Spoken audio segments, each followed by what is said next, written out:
Setitik kebaikan bisa menyadarkan kejahatan. Kisah selanjutnya adalah tentang seorang kakek tua pemilik pohon pepaya dengan seorang pemuda pencuri.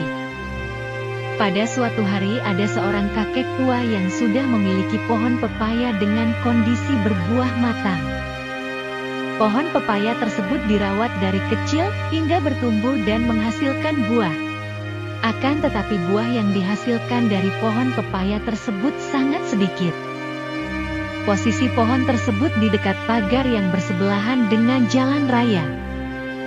Pada keesokan harinya sang kakek pemilik pohon berniat untuk memetik buah pepaya yang selama ini ia rawat. Namun siapa sangka ketika sampai ternyata buah pepaya tersebut sudah hilang beberapa biji. Seketika sang kakek kembali ke dalam rumah dan terlihat murung. Sang istri yang melihat keadaan tersebut merasa heran hanya karena buah pepaya yang tak seberapa harganya bisa sekecewa dan semurung itu. Namun yang dipikirkan oleh kakek berbeda dengan yang dipikirkan oleh sang istri. Ia memikirkan begitu kasihan terhadap seorang pencuri harus menunggu sampai tengah malam sekaligus penuh usaha hanya untuk mendapatkan beberapa buah pepaya. Keesokan harinya ia berinisiatif untuk membantu sang pencuri dalam meletakkan sebuah tangga. Namun siapa sangka ketika keesokan harinya buah pepaya yang ada pada pohon masih utuh jumlahnya. Sang kakek mulai bersabar dan mencoba menunggu keesokan harinya. Akan tetapi kejadian yang sama masih kakek alami. Di mana buah pepaya masih utuh meskipun sudah diletakkannya sebuah tangga di dekatnya.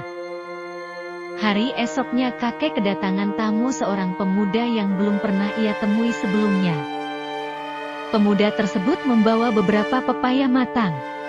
Pemuda tersebut memberikan pepaya tersebut kepada kakek dan meminta maaf. Pemuda tersebut juga menjelaskan jika dirinya lah yang mencuri pepaya milik kakek tadi. Sebenarnya pemuda tersebut masih berniat untuk mencuri pepaya. Namun karena adanya sebuah tangga tadi, pemuda tersebut hatinya tergerak dan sadar jika pemilik pepaya tersebut begitu sabar sekaligus baik hati. Sejak saat itu pemuda tersebut sudah memiliki tekad untuk berubah dan tidak mencuri lagi. Saudaraku, sebuah kebaikan, meski sekecil apapun itu ternyata bisa memberikan dampak positif terhadap kebaikan orang lain. Mungkin orang lain memiliki rasa jahat terhadap kita. Namun bisa jadi akibat kebaikan yang selama ini kita tabur dimanapun tempatnya, akan memberikan buah manis di kemudian hari seperti mengubah niat jahat seseorang menjadi lebih baik lagi. Apapun bentuknya, kebaikan pasti akan memberikan hasil yang berdampak positif kepada kita. Meski mungkin kita tak merasakannya. Bisa jadi yang akan menuai adalah anak cucu kita kelak. So, jangan pernah bosan untuk berbuat baik kepada sesama.